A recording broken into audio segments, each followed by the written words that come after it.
Hukum. Bahwa pemohon mendalilkan terdapat kepala dinas di Sumatera Utara yang memerintahkan para guru untuk memenangkan pasangan calon nomor urut 2 dan seterusnya dianggap diucapkan. Pemohon mengajukan bukti P51 dan saksi Mislani Suci Rahayu. Bawaslu menyampaikan keterangan berdasarkan hasil pengawasan dan seterusnya dianggap diucapkan. Bawaslu mengajukan bukti PK 83 sampai dengan bukti PK 85. Bahwa setelah mahkamah memeriksa secara saksama dalil pemohon, jawaban termohon, keterangan pihak terkait, bukti-bukti surat, tulisan, serta saksi yang diajukan pemohon dan keterangan Bawaslu beserta bukti-bukti yang diajukan dan fakta yang terungkap dalam persidangan, mahkamah mempertimbangkan bahwa dugaan pelanggaran pemilu yang dilakukan oleh Kepala Bidang Pembinaan SMP Dinas Pendidikan dan Kebudayaan Kota Medan dan Sekretaris Persatuan Guru Republik Indonesia PGRI Kota Medan telah ditindaklanjuti oleh Bawaslu sesuai dengan tugas, kewenangan, dan kewajibannya. Berdasarkan ketentuan pasal 283 ayat 1 dan ayat 2 Undang-Undang 7 2017, pasal 9 ayat 2 Undang-Undang nomor 20 tahun 2023 tentang ASN, Undang-Undang ASN, dan Peraturan Komisi Pemilihan Umum nomor 15 tahun 2023 tentang kampanye pemilihan umum atau PKPU 15/2023, menurut Mahkamah, tindak lanjut dugaan pelanggaran pemilu tersebut telah tepat direkomendasikan sebagai dugaan pelanggaran peraturan perundang-undangan lain yang diteruskan kepada instansi yang berwenang, dalam hal ini adalah KASN. Meskipun demikian, diperlukan adanya laporan tindak lanjut dan dari instansi pelaksana rekomendasi Bawaslu tersebut untuk melaporkan tindakan apa yang telah diberikan ke ASN ataupun pejabat yang melakukan pelanggaran pemilu tersebut, yang juga harus dibatasi oleh rentang waktu pemberian saksi hukuman dimaksud. Bahwa berdasarkan uraian pertimbangan hukum tersebut di atas, dalil pemohon aku adalah tidak beralasan menurut hukum.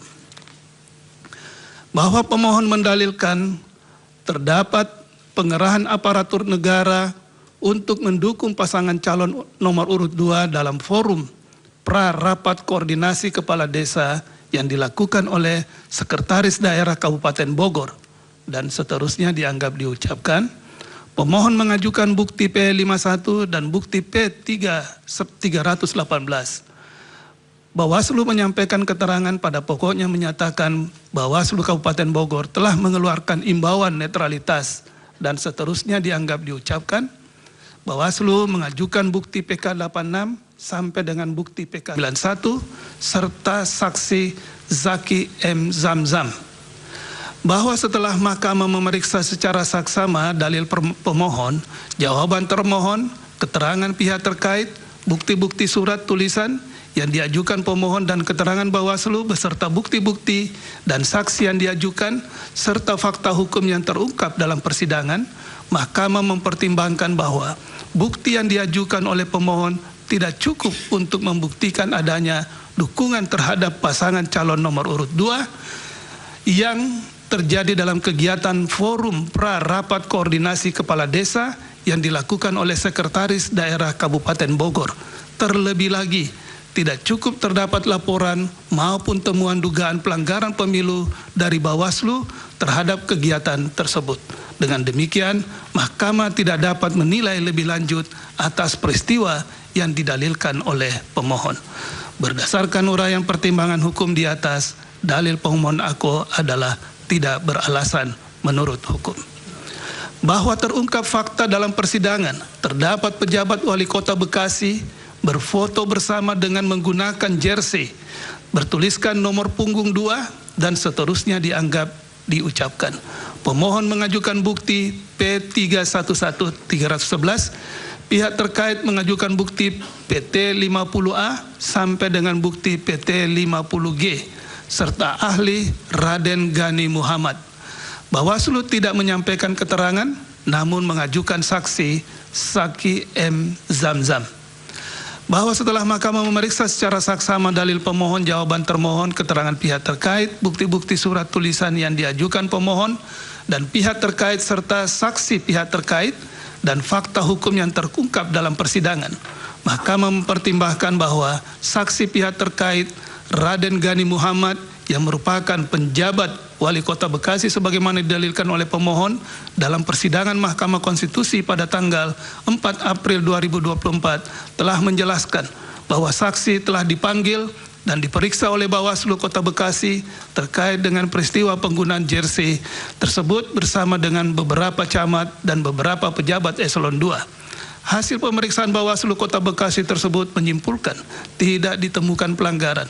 Selanjutnya terdapat banding kepada Bawaslu Provinsi yang hasilnya terdapat pelanggaran terhadap peraturan perundang-undangan lain dan direkomendasikan kepada KSN vide risalah sidang perkara nomor 1/2024 bertanggal 4 April 2024 halaman 173.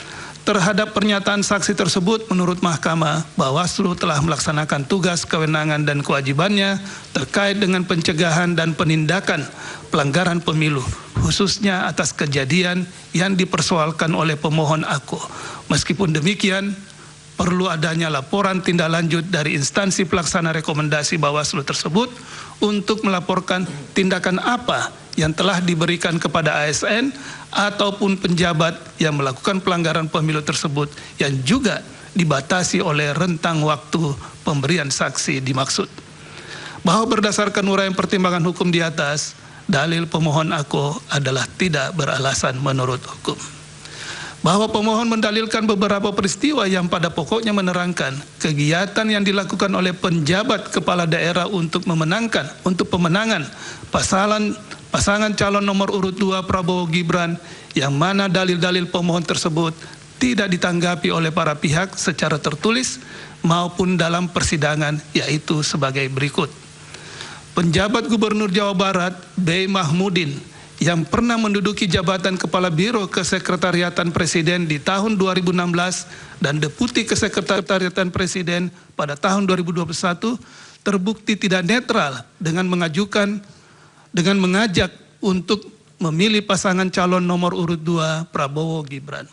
Terdapat penjabat kepala daerah yang mengintervensi pihak pemerintah daerah atau Pemda setempat untuk mencabut izin kampanye pasangan calon nomor urut 1. Pemohon di beberapa wilayah seperti Pemda Bekasi, Pemda Ciamis, Pemkot Tasikmalaya, Pemda Kota Bandung, Pemprov Aceh, dan Pemprov Nusa Tenggara Barat atau NTB. Beberapa pejabat kepala daerah mendapat instruksi langsung Mensesnek Pratikno maupun perintah petinggi Kemendagri agar mengerahkan anak buahnya untuk memilih dan memenangkan pasangan calon nomor urut 2 serta tegak lurus dengan Presiden Jokowi. 5 pejabat di 2 kabupaten atau kota di Sumatera Utara kerap dikumpulkan oleh penjabat kepala daerah untuk membahas pemenangan pasangan calon nomor urut 2. Penjabat kepala daerah meminta penjabat kabupaten kota untuk mengarahkan anak buahnya untuk memilih pasangan calon nomor urut 2. Selain itu, para kepala dinas pun diperintahkan menggalang dukungan dari masyarakat dan jika menolak perintah tersebut akan dimutasikan. Bahwa terhadap dalil-dalil tersebut di atas, setelah mahkamah memeriksa dengan saksama dalil-dalil pemohon serta bukti-bukti surat atau tulisan yang diajukan oleh pemohon untuk mendukung dalil permohonannya, mahkamah mempertimbangkan sebagai berikut. 1. Bahwa pemohon hanya mengajukan bukti berupa berita maupun video yang bersumber dari media online tanpa diikuti oleh dukungan saksi ataupun ahli untuk menguatkan dalil-dalil yang diajukan pemohon. Terhadap berita maupun video online tersebut, setelah mahkamah mencermati lebih lanjut apa yang menjadi substansi dari pemberitaannya, tidak ada hal yang menunjukkan secara spesifik atau nyata bagaimana, kapan, di mana, serta kepada siapakah ketidaknetralan yang dilakukan oleh penjabat Gubernur Jawa Barat dalam mendukung pasangan calon nomor urut 2 dilakukan. Bahwa terhadap bukti video yang diajukan oleh pemohon setelah mahkamah mencermati lebih lanjut, telah ternyata peristiwa tersebut telah diketahui oleh tim hukum nasional Amin. Namun pemohon maupun Bawaslu tidak mengajukan bukti berupa laporan dugaan pelanggaran kampanye pemilu terhadap peristiwa tersebut. Oleh karena itu, menurut mahkamah, pemohon tidak menggunakan haknya untuk mengajukan laporan dugaan pelanggaran pemilu pada tahapan kampanye pemilu. Bahwa terhadap dalil pemohon pada subparagraf 316.10.3 dan subparagraf 316.10.4 yang hanya mendasarkan kepada bukti artikel online suatu media massa nasional, Mahkamah tidak dapat menemukan siapakah pelaku, kapan, di mana, serta kepada siapa saja perintah atau ajakan untuk mendukung pasangan calon nomor urut 2 tersebut dilakukan. Dengan demikian, menurut Mahkamah, bukti demikian tidak meyakinkan kebenaran dalil pemohon. Bahwa berdasarkan pertimbangan hukum di atas, dalil pemohon aku adalah tidak beralasan menurut hukum. Menimbang bahwa pemohon mendalilkan terdapat keterlibatan aparat negara pada pemilu tahun 2024, padahal Undang-Undang Pemilu telah secara tegas melarang pelibatan aparat negara dalam pemilu dan seterusnya dianggap diucapkan. Termohon menyampaikan jawaban yang pada pokoknya dalil pemohon bukan menjadi ruang lingkup termohon untuk menangkalnya dan seterusnya dianggap diucapkan. Pihak terkait memberikan keterangan yang pada pokoknya membantah dalil pemohon aku dan seterusnya dianggap diucapkan. Bahwa Presiden Joko Widodo melakukan pembiaran beberapa anggota Menteri Kabinet dan pejabat negara lain untuk terlibat aktif dalam kampanye pasangan calon nomor urut 2 sebagai berikut. Menteri Perdagangan mengkampanyekan anak buahnya pada pemilu legislatif, dalam kunjungan kerja ke Pasar Klender, Jakarta Timur, dan seterusnya dianggap diucapkan. Pemohon mengajukan bukti P54, Bawaslu menyampaikan keterangan yang pada pokoknya, dan seterusnya dianggap diucapkan. Bawaslu mengajukan bukti PK92, bukti PK100, dan bukti PK101. Bahwa setelah Mahkamah memeriksa secara saksama dalil pemohon, jawaban termohon, keterangan pihak terkait, bukti-bukti surat tulisan yang diajukan pemohon, dan keterangan Bawaslu beserta bukti-bukti yang diajukan, Mahkamah mempertimbangkan dugaan pelanggaran pemilu yang dilakukan oleh Menteri Perdagangan, Zulkifli Hasan, telah ditindaklanjuti oleh Bawaslu sesuai dengan tugas, kewenangan, dan kewajibannya. Adapun Bawaslu tidak dapat menindaklanjuti laporan atau temuan terhadap peristiwa tersebut disebabkan tidak adanya pengaturan terkait dengan kegiatan yang dapat dikategorikan sebagai kampanye dan dilakukan sebelum masa kampanye dimulai. Dalam hal ini, pengaturan yang terdapat dalam Undang-Undang Pemilu maupun PKPU tidak memberikan pengaturan lebih lanjut terhadap segala bentuk tindakan dan kegiatan yang memberikan dukungan kepada peserta pemilu sebelum dan sesudah masa kampanye. Bahwa berdasarkan pertimbangan di atas dan sebagaimana telah dipertimbangkan dalam pertimbangan hukum sebelumnya, kekosongan hukum demikian menjadi perhatian serius untuk pelaksanaan pemilu ke depan, termasuk pemilu kada yang akan datang. Dengan demikian, menurut Mahkamah, dalil pemohon aku adalah tidak beralasan menurut hukum. Menteri Perdagangan Zulkifli Hasan mengeluarkan candaan terkait bacaan dan gerakan sholat yang dikaitkan dengan kontestasi pemilu presiden dan wakil presiden tahun 2024 pada pertemuan dengan Asosiasi Pedagang Pasar Seluruh Indonesia, APSI, di Semarang, dan seterusnya dianggap dibacakan. Pemohon mengajukan bukti P27 sampai dengan bukti P29 serta saksi Mirza Zulkarnain dan Anis Prijo Ansari. Bawaslu menyampaikan keterangan dan seterusnya dianggap diucapkan. Bawaslu mengajukan bukti PK33, bukti PK34, bukti PK65 sampai dengan bukti PK70 serta saksi Nurholik. Bahwa setelah Mahkamah memeriksa secara saksama dalil pemohon, jawaban termohon, keterangan pihak terkait, bukti-bukti surat tulisan dan lainnya, serta saksi yang diajukan pemohon, keterangan Bawaslu beserta bukti-bukti dan saksi yang diajukan, serta fakta hukum yang terungkap dalam persidangan, Mahkamah mempertimbangkan dugaan pelanggaran pemilu yang dilakukan oleh Menteri Perdagangan Zulkifli Hasan telah ditindaklanjuti oleh Bawaslu sesuai dengan tugas, kewenangan, dan kewajibannya. Namun, dalam menarik kesimpulan terkait dugaan pelanggaran pemilu terhadap peristiwa tersebut, Bawaslu belum memperhatikan aspek lain seperti penggunaan fasilitas negara, citra diri dilakukan dalam pelaksanaan tugas penyelenggaraan negara, maupun waktu pelaksanaan yang berada dalam tahapan kampanye pemilu.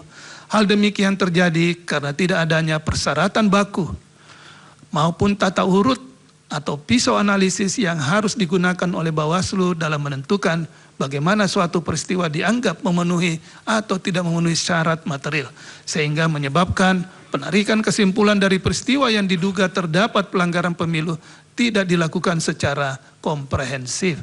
Sementara Mahkamah tidak dapat mempertimbangkan lebih lanjut berkenaan dengan hal tersebut, karena di samping telah dilakukan tindakan oleh Bawaslu, juga bukti tentang penggunaan fasilitas negara terhadap menteri yang bersangkutan tidak secara detail dibuktikan lebih lanjut dalam persidangan. Oleh karena itu, Mahkamah tidak mendapat keyakinan akan kebenaran dalil pemohon akuo. Bahwa berdasarkan pertimbangan hukum di atas, menurut Mahkamah, dalil pemohon akuo adalah tidak beralasan menurut hukum. Pemohon menyatakan Menteri Pertahanan Prabowo Subianto menghadiri peresmian sumur bor di Sukabumi, Jawa Barat, dan seterusnya dianggap diucapkan. Pemohon mengajukan bukti P56 dan bukti P57. Bawaslu menyampaikan keterangan yang pada pokoknya dan seterusnya dianggap diucapkan. Bawaslu mengajukan bukti PK93, bukti PK102, dan bukti PK103. Bahwa setelah Mahkamah memeriksa secara saksama dalil pemohon, jawaban termohon, keterangan pihak terkait, bukti-bukti surat tulisan yang diajukan oleh pemohon, keterangan Bawaslu beserta bukti-bukti yang diajukan, Mahkamah mempertimbangkan sebagai berikut. Bahwa pemohon mempermasalahkan unggahan video kegiatan Kementerian Pertahanan yang dilakukan oleh Prabowo Subianto sebagai Menteri Pertahanan dalam akun resmi media sosial Partai Gerindra. Bahwa terlebih lagi, untuk membuktikan dalilnya, pemohon tidak melampirkan alat bukti berupa video yang diunggah oleh akun resmi media sosial Partai Gerindra sebagaimana yang menjadi pokok permasalahan yang didalilkan oleh pemohon, melainkan melampirkan tangkapan layar berupa cuplikan video yang justru berasal dari akun resmi media sosial lain, yaitu Kompas Pagi, video bukti P56. Dengan demikian, bukti yang dilampirkan oleh pemohon tidak dapat membuktikan adanya pelanggaran kampanye pemilu yang dilakukan oleh Prabowo Subianto. 3, bahwa berdasarkan hasil pengawasan Bawaslu dan berdasarkan kajian awal laporan terkait pelanggaran pemilu dalam kegiatan Kementerian Pertahanan sebagaimana didalilkan oleh pemohon, menurut Mahkamah tidak terdapat larangan bagi akun media sosial untuk menyebarluaskan kegiatan suatu kementerian sepanjang tidak merugikan hak orang lain. Hal ini tidak pula dapat dikatakan sebagai pelanggaran terhadap ketentuan pasal 280 ayat 1 huruf H Undang-Undang Pemilu, karena berdasarkan bukti yang dilampirkan oleh pemohon yang merupakan tangkapan layar dari berita terkait kegiatan Prabowo Subianto dalam kapasitasnya sebagai Menteri Pertahanan, bukan dalam kegiatan kampanye. Video bukti P56. Bahwa berdasarkan uraian pertimbangan hukum di atas, menurut Mahkamah, dalil pemohon akuo adalah tidak beralasan menurut hukum. Pemohon mendalilkan Menteri Pertahanan Prabowo Subianto menghadiri acara di Banyumas dan Kuningan serta program bedah rumah dan seterusnya dianggap diucapkan. Pemohon mengajukan bukti P57. Bawaslu menyampaikan keterangan pada pokoknya dan seterusnya dianggap diucapkan. Bawaslu mengajukan bukti PK111. Bahwa setelah Mahkamah memeriksa dengan seksama dalil pemohon, jawaban termohon, keterangan pihak terkait, bukti-bukti surat tulisan yang diajukan oleh pemohon, keterangan Bawaslu beserta bukti-bukti yang diajukan, Mahkamah mempertimbangkan sebagai berikut. 1. Bahwa pemohon tidak dapat menerangkan secara rinci ataupun memberikan bukti yang cukup terkait kegiatan bedah rumah di daerah Cilincing, Jakarta Utara maupun kegiatan yang dilakukan oleh Prabowo Subianto di Banyumas dan Kuningan, termasuk adanya keterlibatan Babinsa dalam melakukan pendataan KTP dan KK, baik dalam permohonan pemohon maupun fakta hukum dalam persidangan. Dengan demikian, Mahkamah tidak dapat menilai lebih lanjut bukti yang diajukan oleh pemohon. Bahwa terlebih hasil pengawasan Bawaslu telah menjelaskan tidak adanya kegiatan bedah rumah yang dilakukan oleh Prabowo Subianto di daerah Cilincing, Jakarta Utara, sehingga tidak dapat dibuktikan adanya ketidaknetralan yang dilakukan oleh anggota Babinsa sebagaimana yang didalilkan oleh pemohon. Bahwa berdasarkan uraian pertimbangan hukum di atas, menurut Mahkamah, dalil pemohon aku adalah tidak beralasan menurut hukum.